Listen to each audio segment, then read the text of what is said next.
Hello everyone, स्वागत करता हूँ आपका स्टाइल लाइफ के प्रोग्राम में। मैं हूँ आपका सिविक्स का टीचर रवि उपाध्याय और मैं आज chapter 3 gender religion and caste ये पढ़ाऊँगा। कुछ सालों के लिए ये तो चैप्टर हट गया था लेकिन अब फिर इंक्लूड हो गया है, तो इसके बारे में हम अभी पढ़ेंगे। और इसमें आपको पता चलेगा कि जेंडर की बेसिस पे कैसे डिस्क्रिमिनेट होते हैं पीपल्स टू पीपल, और देखते हैं कि उनको कैसे क्या क्या परेशानियां फेस करनी पड़ती हैं। और डिफरेंस पहले जानेंगे कि जेंडर क्या है, रिलीजन क्या है, कास्ट है। पहले ये जानेंगे कि जेंडर, बहुत लोग कहते हैं ना कि जेंडर और सेक्स एक है, नहीं, जेंडर और सेक्स एक नहीं है, उसमें क्या डिफरेंसेस है ये देखेंगे। चलिए, जैसे क्या है कि what we will study in this chapter, they are kind of the social differences that can make the motor social division and inadequate।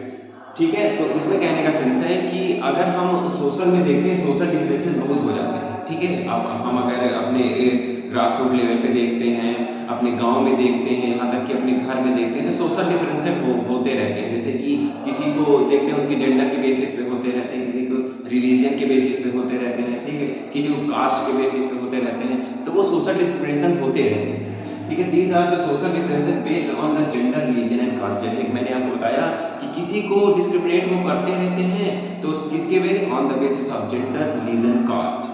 ठीक है, इस बेसिस पे देखते हैं। In which case we look at the nature of division and India and get the experience of the politics. ठीक है, और हम बात करते हैं, थोड़ा इस पे ध्यान दीजिएगा कि अगर जेंडर के बेस पे डिस्क्रिमिनेटेड जो करते हैं वो हमारे पॉलिटिशियन भी कुछ होते हैं जो कि इसके बेसिस पे अपने वोट बैलेंस को बनाते हैं, वोट बैलेंस को बना करके जीतते हैं। ठीक है, और डिस्क्रिमिनेट करना सिखाते हैं। ठीक है, on the basis of caste, religion and अभी बताते हैं जेंडर और सेक्स में। ठीक है, जेंडर एंड पॉलिटिक्स। ठीक है, जेंडर एंड पॉलिटिक्स कैसे होते हैं। ठीक है, जेंडर पॉलिटिक्स में कैसे होते हैं। ठीक है, जेंडर, पहले मैं जेंडर के बारे में थोड़ा समझा देता हूँ। जेंडर और sex, what is the difference between gender and sex, please try to understand. देखिए, जेंडर क्या होता है कि किसी, यहाँ देखिए, पहले इसको समझा दो फिर समझ में आता है। देखिए, सेक्स और जेंडर में क्या डिफरेंसेस होता है।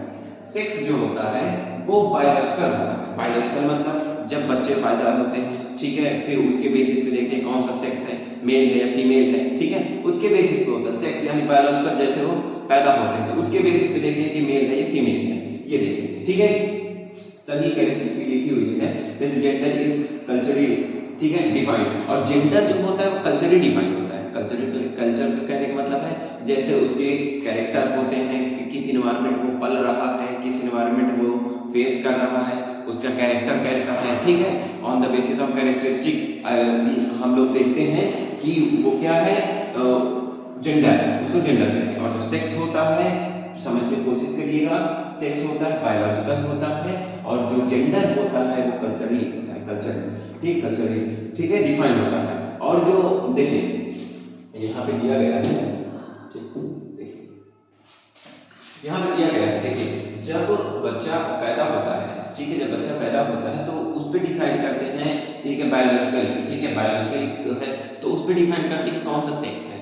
ठीक है, सेक्स उस पर डिफाइन करते हैं, और फिर उसके कैरेक्टरिस्टिक्स के, उसके कैरेक्टर को देख करके कौन सा कैरेक्टर है, on the basis of character उसको हम देखते हैं क्या है कि वो कौन सा जेंडर है उसका।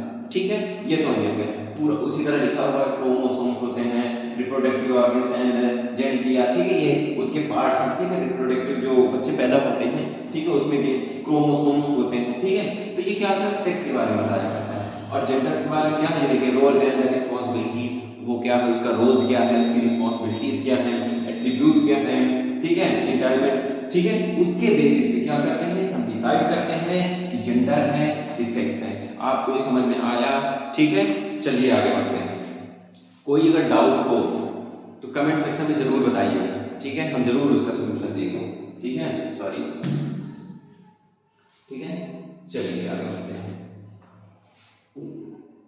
ठीक, तो कहने का सेंस है कि जेंडर डिवीजन कैसे होता है, द फ्रॉम ऑफ द क्या लिखा है, हियरार्किकल, ठीक है, social division seen anywhere but is the rarely recognised in the study of the politics. The gender division can to be understood as the natural and unchangeable. ठीक है, जो होता है, कहने का सेंस है कि जो क्या है कि नेचुरली उसको अनचेंज भी कर सकते हैं, क्या इसको जेंडर।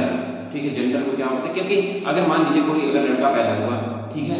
मान लीजिए मेल कोई पैदा हुआ और उसके कैरेक्टर को देखते देखते वो कौन सा कैरेक्टर उसके अंदर है, उसको क्या पसंद है, कैसे है, ठीक है, उसके बेसिस पर उसको जेंडर देख लेते हैं, ठीक है। ये जैसे कि मैंने आपको बताया, ठीक है।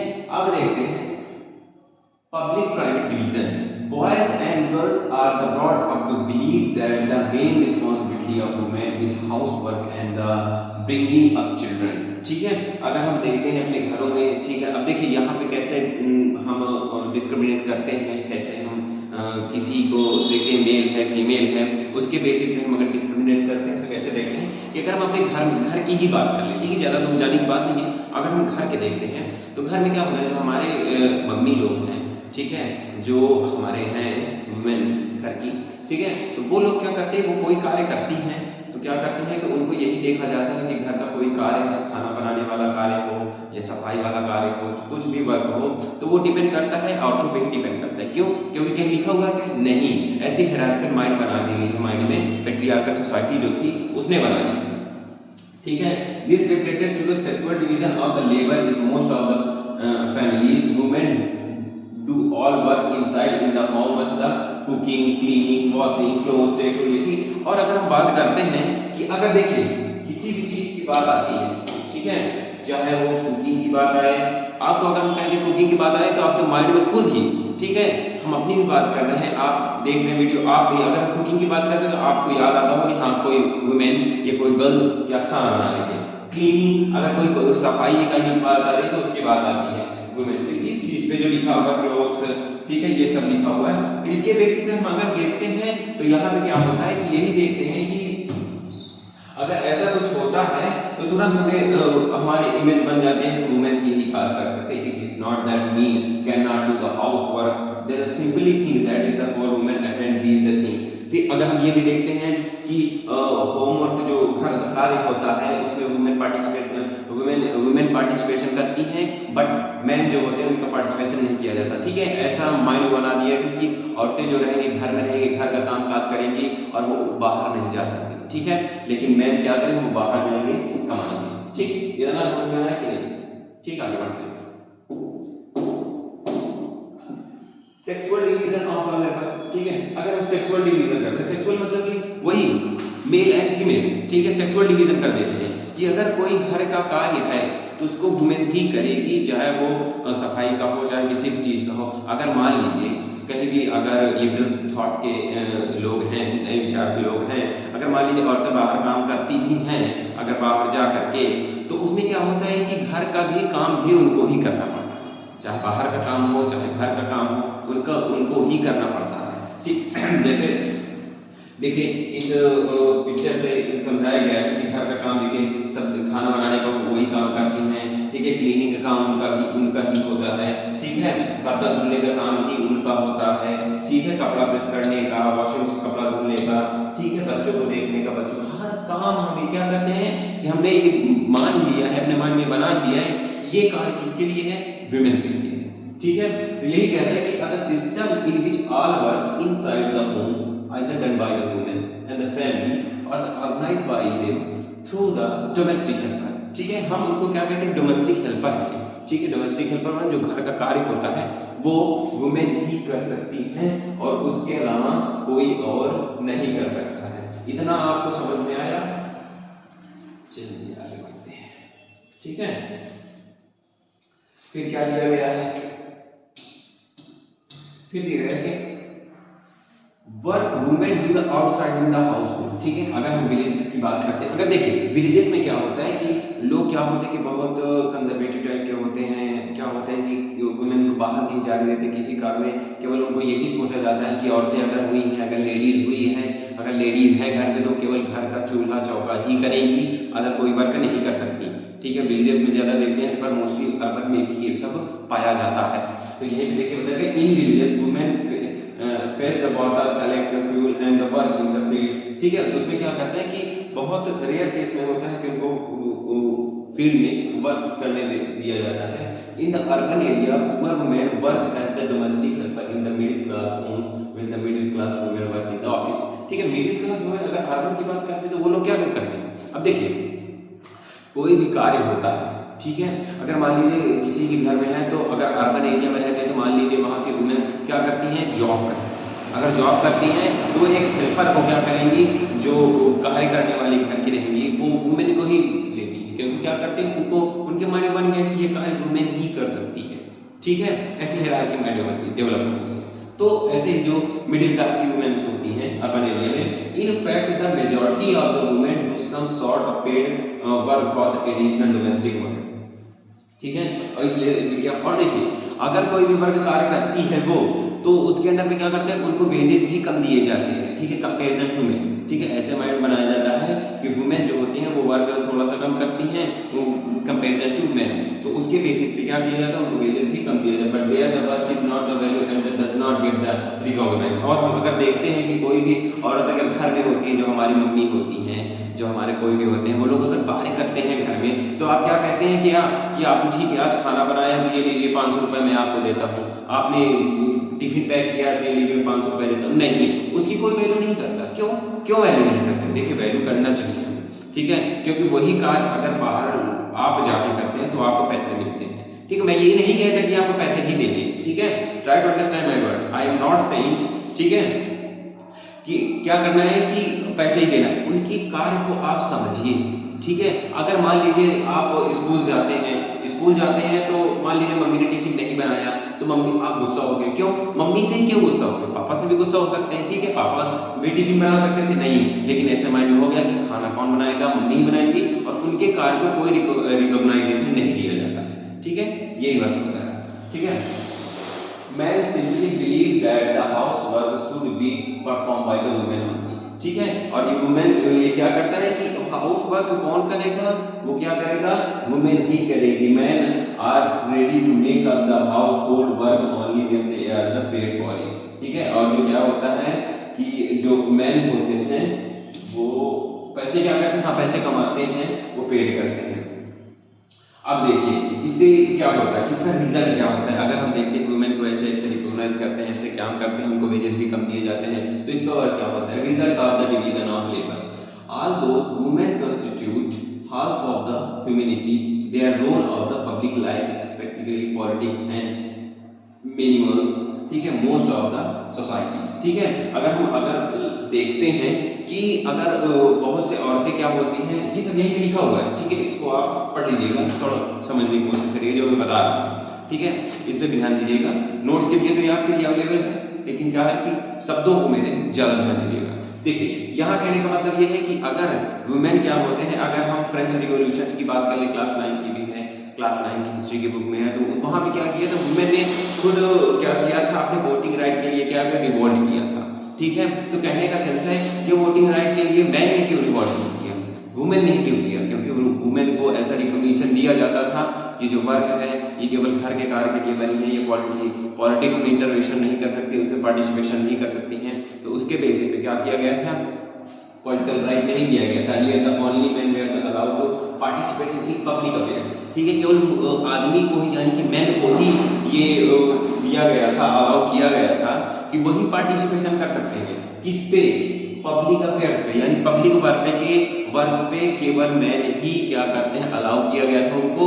वुमेन केवल क्या डोमेस्टिक लेवल पे वर्क करेंगी। ठीक है, vote and the concept of the public affairs. Vote पे, वोट देने का अधिकार किसके पास था, मैंने बताया था प्रेजेंट। अब देखिए इंडिया की बात करें, 1946 में हमको क्या किया था, वोट देने का अधिकार प्राप्त हुआ था वुमेन को। ठीक है, तो इसमें क्या हुआ था, पब्लिक मैटर्स पे।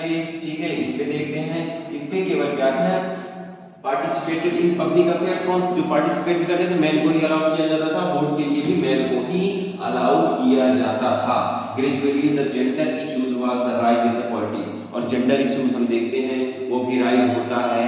ठीक है, अगर हम देखते हैं जेंडर इश्यूज होते हैं ना, जेंडर इश्यूज, जेंडर क्या है, जेंडर से मैंने बताया था जेंडर क्या होते हैं, on the basis of character.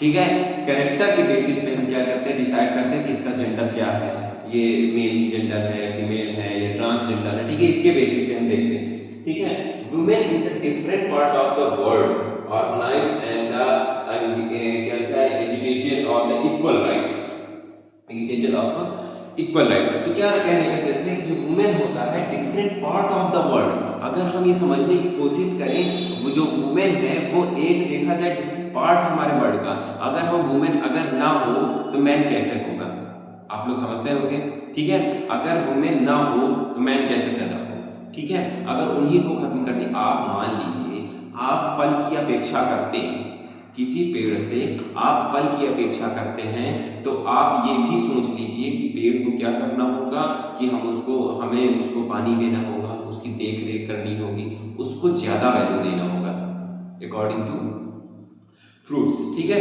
तो क्या देखते हैं कि अगर हम पेड़ को ही काट देंगे, अब सोचते रहिए अब कहाँ से फल होगा, अब खाने का बहुत मन है, आपने पेड़ को काट दिया तो फल कहाँ से मिलेगा। तो वही सेम सेंस आप इस एग्जाम्पल समझ सकते हैं कि जो वुमेन है is the different part of the world, organise and the educated for the equal rights, ठीक है। और उन्होंने इक्वल राइट के लिए क्या किया था, रिवॉल्ट भी किया था। जैसे फ्रेंच रिवॉल्यूशन की बात कर लें, बहुत से रिवॉल्यूशन की अगर बात कर लें, इंडिया में भी ऐसा हुआ था, ठीक है। जो वुमेन के राइट हैं उसके लिए हमारे बहुत से लोगों ने, अगर रानी लक्ष्मीबाई की बात करें, देखिए एक वुमेन ही थी लेकिन उन्हें अपना पार्टिसिपेशन किया भारत को आजाद करने में, ठीक है। तो वुमेन का कंट्रीब्यूशन हम नहीं भूल सकते, ठीक है। क्या क्या कंट्रीब्यूशन था वर्ल्ड के, अगर किसी चीज की भी बात कर लेते हैं, ठीक है। चलिए, फेमिनिस्ट मूवमेंट क्या होता है, फेमिनिस्ट क्या होता है, फर्स्ट ऑफ ऑल ये सेंटेंस आपको समझना होगा कि फेमिनिस्ट क्या है। जो व्यक्ति मैन और विमेन इक्वल राइट प्रोवाइड करने की बात करें, ध्यान से सुनिएगा, जो व्यक्ति, अब व्यक्ति चाहे जो हो, चाहे मेल हो चाहे फीमेल हो, जो व्यक्ति मैन एंड वुमेन को इक्वल राइट प्रोवाइड करने की बात करता है उसको हम फेमिनिस्ट कहते हैं। समझ में आया, वेरी सिंपल। अगर इक्वल बात करता है औरतों के लिए, मतलब वुमेन के लिए बात करता है, उनके राइट के लिए बात करता है, उनकी मतलब कि कोई भी वर्क होता है तो उनके लिए बात करता है, ठीक है, तो उसको फेमिनिस्ट कहा जाता है। There were the agitation in the different countries for the voting right to the women, ठीक है। अगर डिफरेंट कंट्री में देखते हैं तो वोटिंग राइट के रिवॉल्ट हुआ था, जैसे कि मैं बताया था। These agitation demanded enhancing the political and the legal status of the women and improving the educational and career opportunities। और ये भी हुआ था कि उसमें क्या किया गया था, political and legal status of the women, improving the educationally, ठीक है। उनको क्या कहते हैं, उनको पॉलिटिक्स में भी उनको इन्वॉल्व होना चाहिए, क्योंकि देखिए किसी चीज का दर्द आप तभी समझ सकते हैं जब उस दर्द से आप रूबरू हुए, समझिएगा नहीं, किसी चीज के दर्द को आप तब समझ सकते हैं जब उस दर्द से आप रूबरू हुए हों। तो सेम कंडीशन यहीं पे है, अगर वुमेन की कोई पार्टिसिपेशन उसमें पॉलिटिक्स में कर देते हैं तो क्या कहते हैं, वुमेन ज्यादा समझ पाते हैं वुमेन के क्या क्या तकलीफ होती है, समझ आया आप लोगों को। तो उसी में उनका पार्टिसिपेशन होना चाहिए, improving their educational and career opportunity, और उनकी कैरियर की अपॉर्चुनिटीज जो जितनी भी होती हैं उनको भी इंक्रीज करने की जरूरत है।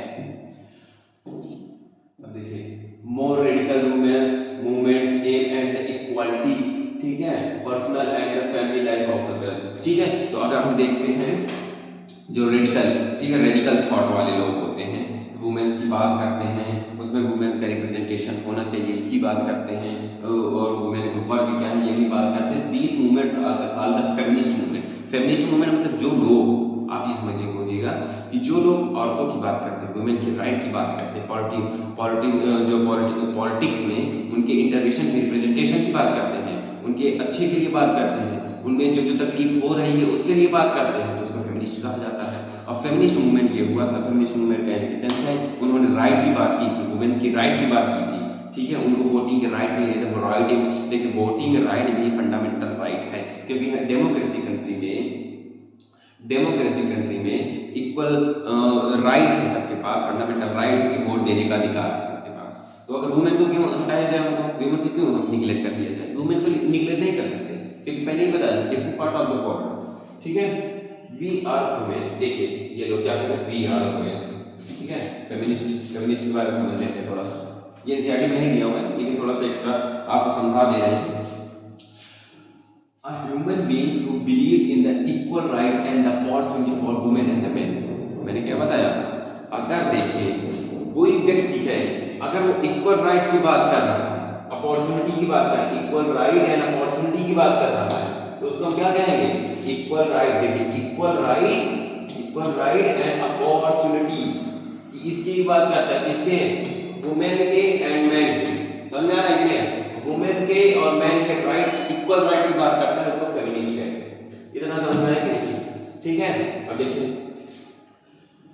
अब देखिए अगर कोई व्यक्ति ये बात करता है कि मैन का जो मैन है यानी कि मेल है, इसको ज्यादा, इसके ज्यादा पावर देंगे, इसके राइट के बारे में ज्यादा बात करता है, मैन की राइट के बारे में बात करता है, मैन के बारे में सोचता है, मैन को कुछ प्रोवाइड करता है, तो उसको क्या कहते हैं, मिसोजेनिस्ट।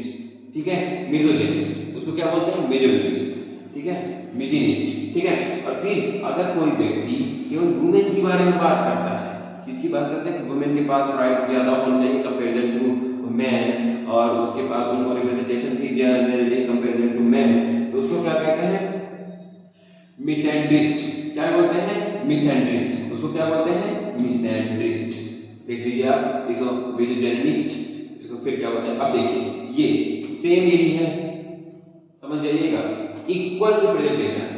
अगर देखिए इक्वल राइट, मैन और वुमेन और मैन इक्वल है, अगर इक्वल की बात करते हैं उसको फेमिनिस्ट कहते हैं। इतना समझ में आया कि नहीं आप लोगों को, इतना समझ में आया?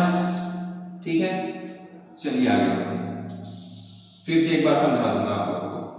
ठीक, मतलब कि अगर कोई व्यक्ति बात करता है कि मैन एंड वुमेन का राइट इक्वल होना चाहिए, हर चीज में इनको बराबरी की हिस्सेदारी होनी चाहिए, तो उसको फेमिनिस्ट बोलते हैं। अगर कोई व्यक्ति कहता है कि मैं वुमेन को ज्यादा पावर देनी चाहिए, वुमेन को ज्यादा राइट देनी चाहिए कंपेयर, और मैन को कम राइट देनी चाहिए, उसकी कम बात करता है, तो उसको मिसएंट्रिस्ट बोलते हैं। ठीक है, मिसएंट्रिस्ट बोलते हैं। कोई व्यक्ति ये कह रहा है कि आदमी को ज्यादा बढ़ावा करना चाहिए, उनके राइट के बारे में सोचना चाहिए, तो उसको क्या कहते हैं, मिसोजिनिस्ट। ठीक है, इतना समझ में आया कि नहीं? ठीक है, आगे चलते हैं। फिर देखिए, the political expression of the gender division and the political mobilise the help of the improve women's role in public life. अगर देखिए कोई भी, मैंने पहले बताया था, कोई भी व्यक्ति है वो तभी किसी के दर्द को समझ सकता है जब उससे वो कांटेक्ट में रहता है, उसको देखता है, उसको फेस करता है। तो वुमेन का रिप्रेजेंटेशन अगर पॉलिटिक्स में होगा तो वो क्या करेंगी, ज़्यादा इम्प्रूवमेंट करेंगी, कहाँ तक भी उस चीज़ को देखेंगी। We now find women working as the scientists, doctor, engineers, lawyer, managers in the college. ठीक है, अगर हम प्रेजेंट टाइम की बात करते हैं तो वुमेन को ज़्यादा रिकॉग्निशन देगा। देखिए अगर डेवलप्ड कंट्री, यही कंपैरिजन कर लेते हैं कि जो डेवलप्ड कंट्री होती है वहाँ पे वुमेन का रिप्रेजेंटेशन ज़्यादा दिया गया है, वुमेन को हर वर्ग में ज़्यादा इंगेज किया गया है, वहाँ पे इक्वल रिप्रेजेंटेशन दिया गया है, तो वो कंट्री क्या हुई, डेवलप्ड हुई है। अगर हम डेवलपिंग कंट्री की बात कर लें, अपनी इंडिया है, इंडिया क्या है, डेवलप्ड कंट्री, डेवलपिंग कंट्री है, और डेवलप्ड कंट्री क्या है, यूएस है, यूरोपीय कंट्री है, ये सब क्या है, डेवलप्ड कंट्री है। तो कहने का सेंस है कि जो कंट्री वुमेन के राइट के बारे में सोचती है, वुमेन को इक्वल राइट देती है, तो वो डेवलप्ड कंट्री होती है। डेवलपिंग कंट्री में कर देते हैं, क्योंकि देखिए वो क्या करते हैं, we now find the women working, इस प्रेजेंट टाइम की बात करते हैं, डॉक्टर, इंजीनियर, लॉयर, ठीक है, ये सब क्या करते हैं, वुमेन्स होते हैं। अगर देखिए इस प्रेजेंट टाइम में वुमेन का कंट्रीब्यूशन ज़्यादा होता जा रहा है, women working on the scientist, doctor, engineers, lawyer, managers and the college and the universities teacher. ठीक है, अगर हम देखेंगे इस प्रेजेंट टाइम में वुमेन का रिप्रेजेंटेशन ज़्यादा होता जा रहा है। ठीक है, और आप किसी भी चीज़ के रिजल्ट के बारे में बात कर लेते हैं, कहते हैं कि यूपीएससी में देख लें, वुमेन अभी तीनों जो 22 का रिजल्ट आया था उसमें देखिए तीनों रैंक किसकी आई थी, लेडीज की आई थी, जिन्होंने अच्छा किया था। ठीक है, तो अब बात करते हैं पैट्रियार्की सोसाइटी किसे कहते हैं। ठीक है, पैट्रियार्की सोसाइटी किसे कहते हैं, देखिए जो मैंने समझाया वही लिखा हुआ है। Scandinavian and countries such as the Sweden, Norway and Finland where the participation of the women in the public life is very high. अगर हम बात कर लेते हैं कि Scandinavian and the countries such as the Sweden, Norway, Finland, ये सब बात कर रहा हूँ मैं, स्वीडन, नॉर्वे, फिनलैंड, यूरोपीय कंट्री की बात कर रहा हूँ मैं। तो इसमें क्या होता है कि इन्होंने वुमेन की रिप्रेजेंटेशन को ज़्यादा इंक्रीज किया, तो वुमेन की रिप्रेजेंटेशन ज़्यादा इंक्रीज किया है, तो यहाँ पे ये डेवलप्ड कंट्री की है। In our country just like कि हमारे इंडिया की बात कर लेते हैं, women still not much behind man that despite some improvements over the independence. अगर हम इंडिपेंडेंस की बात कर लेते हैं तो क्या होता है, वुमेन का रिप्रेजेंटेशन ज़्यादा नहीं दिया गया है। वहाँ पे क्या हुआ कि पेट्रियार्कल सोसाइटी इंक्रीज हो गई। पेट्रियार्कल सोसाइटी का कैसे वहाँ पे क्या हो रहा है, ठीक है, पेट्रियार्कल सोसाइटी, पेट्रियार्कल पुरुष प्रधान, ठीक है, पुरुष प्रधान कहने का सेंस है कि वहाँ पे क्या हो जाता है, पुरुष प्रधान हो जाता है। वहाँ पे लोग मनुष्य को ज़्यादा तवज्जो, मनुष्य आई मीन सॉरी, यहाँ पे मैन ज़्यादा, देखिए पेट्रियार्की कहने का सेंस कि man comparison to women, man को ज़्यादा दिया गया, तो उसको क्या बोलते हैं, patriarchy. Literally ruled by the father, this concept is the used to the refer to the system, ठीक है, पुरुष प्रधान देश जिसमें मैंने कहा कि सत्ता, ठीक है, used by the refer to the system that value man the more and gives to the power over the women, ठीक है, जैसे कि मैंने समझाया था कि वहाँ पे मैन का क्या ज़्यादा वैल्यू दी जाती है, ठीक है। फिर क्या होता है, disadvantage, discrimination and appreciation fixed by the man, जो उनके साथ अगर हम देखते हैं किस किस फील्ड में क्या होता है कि उनको डिसएडवांटेज प्राप्त होते हैं, उनके साथ डिस्क्रिमिनेट किया जाता है, किस फील्ड में किया जाता है, तो इस पे हम देखते हैं।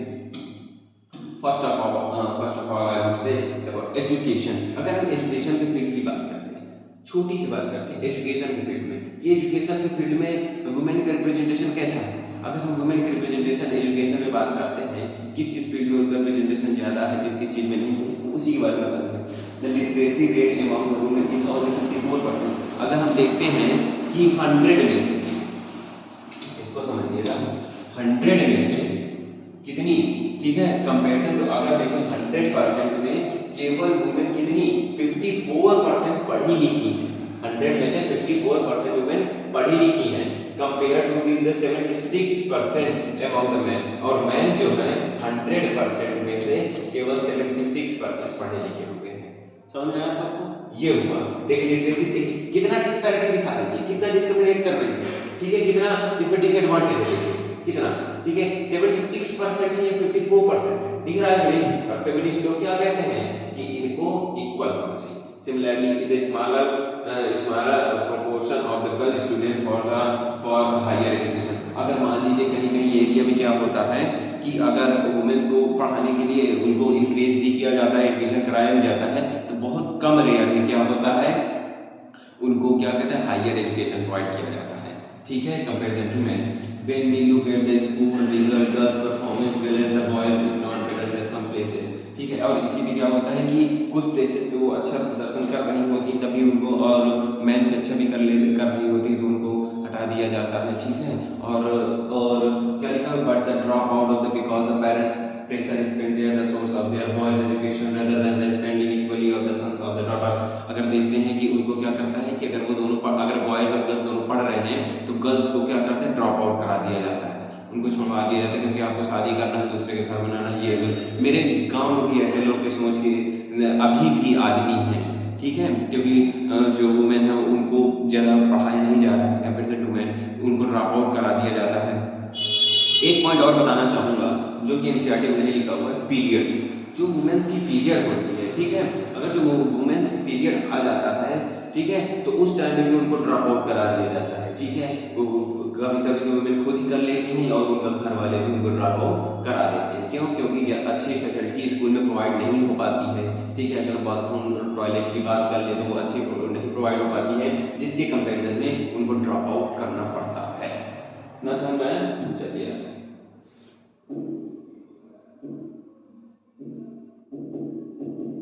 ये क्या हो गया भाई,